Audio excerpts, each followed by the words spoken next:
परिवारजनों, हम सच्ची नियत से किसान के सशक्तिकरण में जुटे हैं, लेकिन कुछ लोगों ने महाराष्ट्र में किसानों के नाम सिर्फ और सिर्फ राजनीति की है। महाराष्ट्र के एक वरिष्ठ नेता केंद्र सरकार में कई वर्षों तक कृषि मंत्री रहे हैं। वैसे व्यक्तिगत रूप से तो मैं उनका सम्मान भी करता हूं, लेकिन उन्होंने किसान के लिए क्या किया? 7 साल के अपने कार्यकाल में उन्होंने देश भर के किसानों से सिर्फ, यह आंकड़ा याद रखना, 7 साल में देश भर के किसानों से सिर्फ 3.5 लाख करोड़ रुपए का एमएसपी पर अनाज खरीदा, जबकि हमारी सरकार 7 वर्षों में एमएसपी के रूप में इतने ही समय में 13.5 लाख करोड़ रुपए किसानों को दे चुकी है।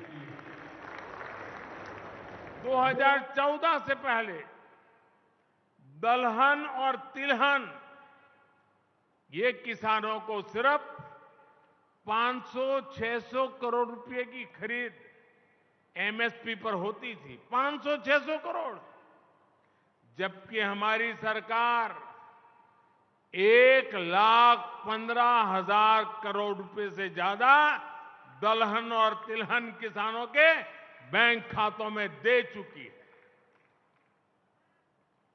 जब वे कृषि मंत्री थे तब किसानों को अपने पैसे के लिए भी बिचौलियों के भरोसे रहना पड़ता था।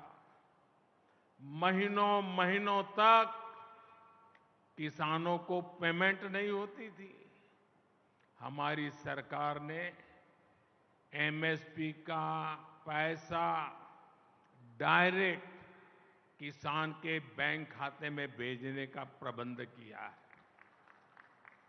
साथियों, हाल में रबी फसलों के लिए एमएसपी की घोषणा की गई है। चने के एमएसपी में 105 रुपये, गेहूं और कुसुम के एमएसपी में 150 रुपये की बढ़ोतरी की गई है। इससे महाराष्ट्र के हमारे शेतकारी साथियों को बहुत लाभ होगा। गन्ना किसानों के हितों का भी हम पूरा ध्यान रख रहे हैं। गन्ने का मूल्य 315 रुपये प्रति क्विंटल किया जा चुका है। बीते 9 साल में करीब 70,000 करोड़ रुपए का इथेनॉल खरीदा गया है। ये पैसा भी गन्ना किसानों तक पहुंचा है।